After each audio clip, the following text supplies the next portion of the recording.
Hello student, welcome to Aryan classes. आज हम पढ़ेंगे जेएनयू बीएससी सेमेस्टर 4 के सब्जेक्ट जूलॉजी के बारे में, जिसमें हम फर्स्टली जानेंगे कि हमारा जो पेपर पैटर्न है कैसा रहेगा, एंड देन हम इसके जो इम्पोर्टेंट क्वेश्चन है उसके बारे में पढ़ेंगे।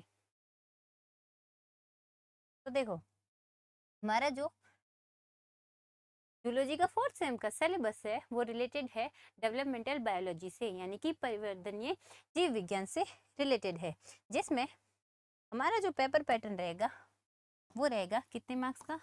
70 मार्क्स का, जिसमें आपके पास ये 70 मार्क्स दो पार्ट में डिवाइडेड होंगे, part A and part B. Part A and part B. Part A जो है वो आपका 10 क्वेश्चन का रहेगा,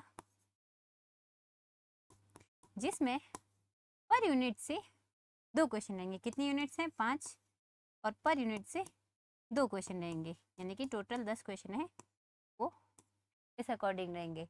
और पार्ट ए के जो क्वेश्चंस है वो आपको 50 वर्ड्स में जो है आंसर करने हैं। कितने? अप टू 50 वर्ड्स तक आपको पार्ट ए के क्वेश्चंस का आंसर करना है। देन हम बात करते हैं पार्ट बी की। पार्ट बी में आपको करने हैं 5 क्वेश्चन अटेंड। कितने क्वेश्चन? 5। ये जो 5 क्वेश्चन है ये आपके पास ऑप्शन में रहेंगे, यानी कि अथवा में आपके पास क्वेश्चन रहेंगे, यानी कि इन शॉर्ट आपके पास टोटल 10 क्वेश्चन होंगे। आपको अटेंड कोई 5 क्वेश्चन करने, यानी कि पर क्वेश्चन में आपके पास 2 ऑप्शन रहेंगे, किसी एक ऑप्शन को आपको अटेंड करना है। एंड इनकी जो वर्ड लिमिट है आंसर की वो आपको अप टू 500 वर्ड तक पार्ट बी के क्वेश्चन का आंसर करना है। और पार्ट बी का जो है पर क्वेश्चन कितने का है? 10 का, यानी कि हम आपको 5 अटेंड करने हैं।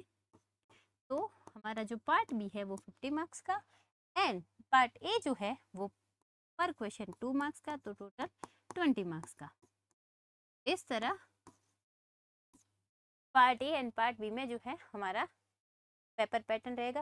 फिर बात करें हम इसके इम्पोर्टेंट क्वेश्चंस की, तो देखो, फर्स्ट हमारे पास में इसके सिलेबस के बारे में बात करें तो फर्स्ट यूनिट जो आती है हमारे पास में वो है किससे रिलेटेड है?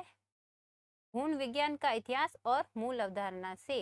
इसमें फर्स्ट आपको जानना है गैमेटोजेनेसिस के बारे में, यानी कि है उसके अंदर शुक्र जनन कैसे होता है, अंड जनन कैसे होता है, इसके बारे में। देन आपको इनकी स्ट्रक्चर, इनके टाइप, पृथक जनन और विटलेजेनेसिस के बारे में आपकी फर्स्ट यूनिट रहेगी। इस फर्स्ट यूनिट में आपके कौन कौन से क्वेश्चन इंपॉर्टेंट रहेंगे? तो देखो, यूनिट 1 जो है इसमें आपके फर्स्ट क्वेश्चन जो है रिलेटेड है गैमेटोजेनेसिस से, यानी कि युग्म जनन से आप क्या समझते हैं, इसके मुख्य प्रकारों, यानी कि शुक्र जनन और अण्ड जनन का आपको वर्णन करना है। किसके अंतर्गत? यूनिट 1 के जो इम्पोर्टेंट क्वेश्चन है उसके अंतर्गत। फिर आपको बताना है जो सेकंड क्वेश्चन है उसमें अंडाणु और शुक्राणु की संरचना के अंदर डिफरेंसेस क्या है, और इनके जो डिफरेंसेस को आपको उनकी संरचना यानी कि डायग्राम बना करके देना है। फिर बात करें थर्ड क्वेश्चन की, यानी कि वेटेलोजेनेसिस क्या है, जिसमें आपको बताना है पृथक जनन का प्रोसेस कैसे होता है, एंड देन इसके अंदर किस प्रकार इसमें एम्ब्रियो डेवलपमेंट होता है, इन सब के बारे में आपको इस क्वेश्चन बताना है। फिर आता है फोर्थ क्वेश्चन, जिसमें आपको बताना है वेटेलोजेनेसिस प्रक्रिया के दौरान जो यौगिक का निर्माण होता है वो कैसे होता है, कहाँ संचय होता है, इन सब के बारे में आपको यूनिट 1 के जो क्वेश्चन है उनमें बताना है। फिर सेकंड हम बात करें यूनिट 2 की, जिसमें आपको बताना है फर्टिलाइजेशन की। देखो, फर्स्ट क्या हुआ? गैमेटोजेनेसिस हुआ, यानी कि हमने पढ़ा कि अंडाणु कैसे बनना, शुक्राणु का निर्माण कैसे, इनकी संरचना, ये सब पढ़ा। अब इसके आगे का प्रोसेस जहाँ पे क्या होते हैं, स्पर्म एंड ओवम मिले तो क्या हुआ? फर्टिलाइजेशन। इसके बाद का प्रोसेस हमें कहाँ पढ़ना है? यूनिट सेकंड में, जिसमें फर्स्टली आपको पढ़ना है कि निषेचन की मुख्य घटनाएं, यानी कि एक्रोसोम किस प्रकार अभिक्रिया करता है, किस प्रकार आप पॉलीस्पर्म को रोकते हैं, एंड देन आपको क्लीवेज या फिर विदलन के बारे में पढ़ना है, जिसमें तल, प्रतिरूप, विदलन कितने टाइप के प्रकार के होते हैं। एंड देन आपको पढ़ना है ब्लास्टुलेशन, यानी कि ब्लास्टुला कितने प्रकार का होता है, इसमें विदलन क्या होता है, कोरकन का महत्व क्या है, ये सब आपको कहाँ पढ़ना है, हमारे जो जूलॉजी की सेकंड यूनिट है, जिसमें आपको निषेचन और उसकी बाद की घटनाओं के बारे में पढ़ना है। तो हमारी सेकंड यूनिट से इंपॉर्टेंट क्वेश्चन कौन से हैं, तो देखो फर्स्ट आता है कि निषेचन की जो है परिभाषा लिखनी है, एंड इसकी मुख्य घटनाएं, निषेचन में कौन कौन सी मेन जो घटनाएं होती हैं उनके बारे में आपको बताना है। फिर बात करें हम सेकंड क्वेश्चन की, तो देखो फिर ये कह रहा है कि एक्रोसोम अभिक्रिया क्या है, एक्रोसोम किस प्रकार अभिक्रिया करता है, एंड फिर जो एक्रोसोम रिएक्शन करता है ये निषेचन में किस प्रकार सहायता करता है, आपको उसके बारे में एक्सप्लेनेशन देना है। फिर बात करें हम इसमें नेक्स्ट इंपॉर्टेंट क्वेश्चन की, तो वो है कि आप पॉलीसमर्मिक को रोकने के लिए उसके बारे में बताना है कि बहुशुक्रता को रोकने के लिए अंडाणु द्वारा अपनाई जाने वाली क्रियाविधि को समझाना है कि किस प्रकार जो अंडाणु है वो है पॉलीस्पर्मी को रोकते हैं, आपको इसका एक्सप्लेनेशन देना है यूनिट सेकंड के अंदर। फिर बात करें हम नेक्स्ट क्वेश्चन की, तो आपको बताना है कि क्लीवेज क्या होता है, ये कितने तलों और प्रतिरूपम होता है, उसको एक्सप्लेन करना है। नेक्स्ट क्वेश्चन जो है हमारी यूनिट सेकंड से आता है वो है ब्लास्टुलेशन क्या है, यानी कि कोरंकन क्या है, और ब्लास्टुला कितने टाइप का होता है, आपको उसके बारे में बताना है। फिर आता है हमारे यूनिट 2 का लास्ट इंपॉर्टेंट क्वेश्चन है कि विदलन और कोरंकन का भ्रूणीय संवर्धन में क्या महत्व है, यानी कि भ्रूण के डेवलपमेंट होने में आपको विदलन, क्लीवेज और जो ब्लास्टुलेशन होती है उस प्रक्रिया के महत्व के बारे में बताना है। फिर बात करें हम अपने थर्ड यूनिट की, जिसमें आपको बताना है गैस्ट्रुलेशन के बारे में, इसके बारे में गैस्ट्रुलेशन के बारे में। तो देखो फर्स्ट आपको इस यूनिट में पढ़ना क्या क्या है, तो देखो इस यूनिट के अंतर्गत आपको पढ़ना है फर्स्ट कि जो खून होता है उसके मैप के बारे में, यानी कि फैट मैप के बारे में, उसकी नियति मानचित्र जिसे कहते हैं उसके बारे में, फिर आकार जनन जिन कोशिका होती है उनमें संचलन और गैस्ट्रुलेशन में इनका महत्व क्या है इसके बारे में, मुर्गी का अंडा और उसका विकास, यानी कि जब आप मुर्गी के अंडे को देखते हो या फिर उस अंडे को तोड़ते हो तो आपको उसके अंदर सफेद झिल्ली देखने को मिलती है, आपको उस झिल्ली के बारे में क्या जानकारी मालूम है, यानी कि आपको समझाना है कि गैस्ट्रुलेशन प्रोसेस क्या होता है, मुर्गी में अंडे का निर्माण, उसका डेवलपमेंट फर्दर कैसे होता है, ये आपको इस यूनिट के अंतर्गत पढ़ना है। इस यूनिट में से आपके कौन कौन से क्वेश्चन इंपॉर्टेंट रहेंगे, तो देखो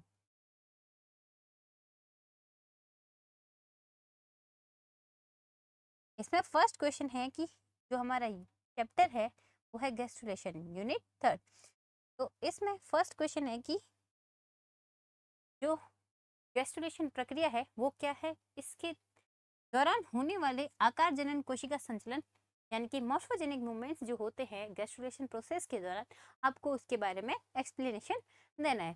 सेकंड क्वेश्चन है कि फैट मैप या फिर नियति मानचित्र से आप क्या समझते हैं और उसका निर्माण किस प्रकार किया जाता है, आपको इसके बारे में बताना है। फिर थर्ड क्वेश्चन की बात करें तो त्रिस्तरीय भ्रूण के निर्माण में जो एक्टोडर्म, मेसोडर्म और एंडोडर्म बनती है, यानी कि सबसे अंदर की लेयर एंडोडर्म, उसके बाद में मेसोडर्म एंड सबसे बाहरी जो बनती है एक्टोडर्म, आपको इनकी जो भूमिका है उसके बारे में बताना है। नेक्स्ट क्वेश्चन है कि मुर्गी के अंडे में जो प्रिमिटिव स्ट्रिक बनती है जिसे क्या कहते हैं आदिम रेखा, उसके निर्माण की विकास प्रक्रिया को आपको एज अ डायग्राम समझाना है, कि डायग्राम बना करके इसको पूरा एक्सप्लेन करना है, किसके अंतर्गत, हमारी यूनिट थर्ड के क्वेश्चन है प्रिमिटिव स्ट्रिक के अंदर।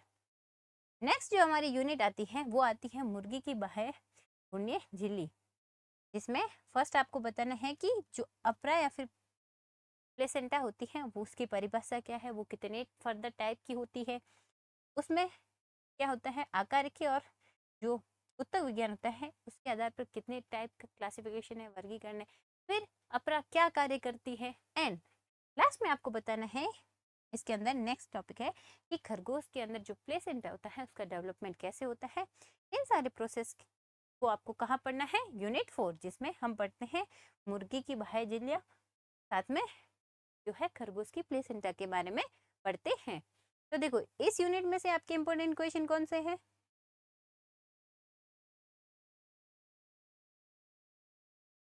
फर्स्ट क्वेश्चन है कि अपरा की परिभाषा लिखिए और उसके मुख्य कार्यों की विवेचना कीजिए।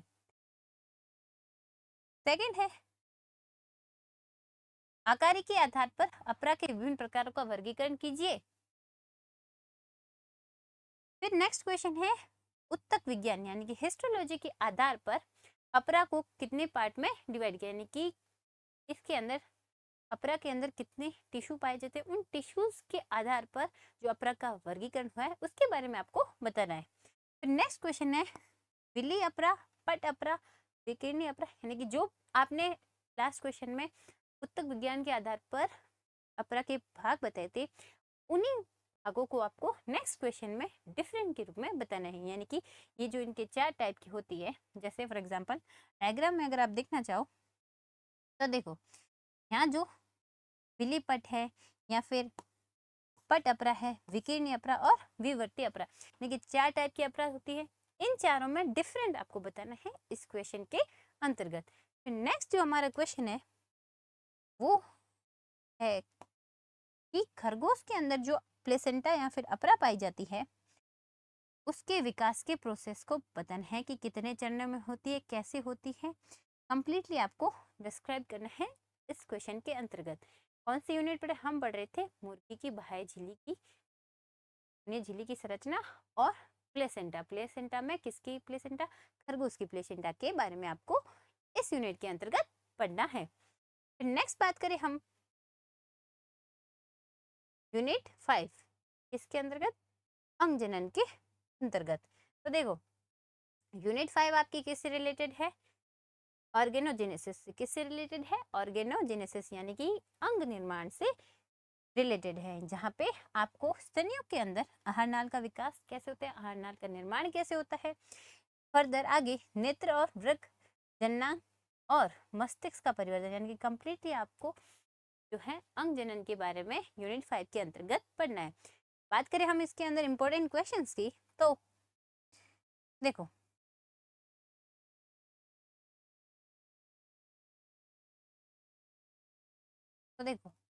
यूनिट 5 के अंतर्गत आपके जो इंपॉर्टेंट क्वेश्चन है उसमें फर्स्ट क्वेश्चन है कि अंग जनन से क्या तात्पर्य। हमारी यूनिट किससे रिलेटेड है, ऑर्गेनोजेनेसिस से।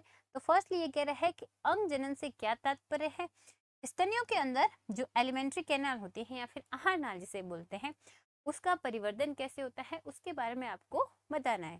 सेकंड क्वेश्चन है कि स्तनधारियों में जो नेत्र का विकास है यानी कि डेवलपमेंट ऑफ आई, उसके बारे में बताना है, उसके अंदर कितनी अवस्थाएं होती हैं, उन सब के बारे में आपको वर्णन करना है। नेक्स्ट क्वेश्चन है आपके वृक्क या फिर किडनी के परिवर्तन की प्रक्रिया को आरेख की सहायता से समझें।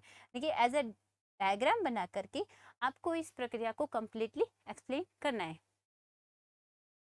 नेक्स्ट जो इंपॉर्टेंट क्वेश्चन है वो है जननांगों के विकास और उनके विभेदन की प्रक्रिया के बारे में आपको समझाना है। किसके अंतर्गत, यूनिट 5 ऑर्गेनोजेनेसिस के अंतर्गत। नेक्स्ट आपका इंपॉर्टेंट क्वेश्चन है कि स्तनधारियों में जो मस्तिष्क या फिर ब्रेन का परिवर्तन होता है उसके विभिन्न भागों के निर्माण की प्रक्रिया को क्लियरली आपको समझाना है। फिर बात करें हम पार्ट ए के जो क्वेश्चन होते हैं उनकी, तो देखो पार्ट ए जो है उसमें आपको इन्हीं 5 यूनिट के शॉर्ट क्वेश्चंस देखने को मिलेंगे, यानी कि आपको 50 to 60 वर्ड में इन क्वेश्चन का आंसर करना है। तो मे बी आपके जो है पार्ट ए में क्वेश्चन आ जाए गैस्ट्रुलेशन की प्रक्रिया क्या है, या फिर अपरा की परिभाषा दीजिए, ओजेनेसिस क्या है, अंग जनन क्या है, यानी कि यही सेम आपके शॉर्ट क्वेश्चन को देखने के मिलेंगे। यानी कि फॉर एग्जांपल फर्टिलाइजेशन के बाद का प्रोसेस होता है, यानी कि क्लीवेज कैसे होता है, मोरुला ब्लास्टुला, इन सब के बारे में आपको पर्टिकुलर किसी भी टॉपिक से क्वेश्चन पूछ सकता है। फिर बात करें कि आपके इनके अलावा किन टॉपिक्स के बारे में आप चाहो तो पढ़ सकते हो। तो देखो सेम वो क्वेश्चन किससे रिलेटेड थे, तो इन्हीं टॉपिक से। कौन से? गैमेटोजेनेसिस और विटेलोजेनेसिस क्या होता है, निषेचन की घटनाएं क्या है, ये पॉलीस्पर्मी को कैसे रोकते हैं। नेक्स्ट है इसमें क्लीवेज कितने प्रकार का होता है, ब्लास्टुलेशन क्या होता है। यानी कि ये जो आपके इंपॉर्टेंट टॉपिक है इन्हीं के आधार पर ये क्वेश्चंस बनाए गए। तो ये क्वेश्चन हमारे किससे रिलेटेड थे, जेएनयू बीएससी सेमेस्टर 4 के सब्जेक्ट जूलॉजी से रिलेटेड हमारा ये क्या थे, इंपॉर्टेंट क्वेश्चन थे। आई होप आपको आपके एग्जाम में इन्हीं जो है क्वेश्चन में से क्वेश्चन देखने को मिले।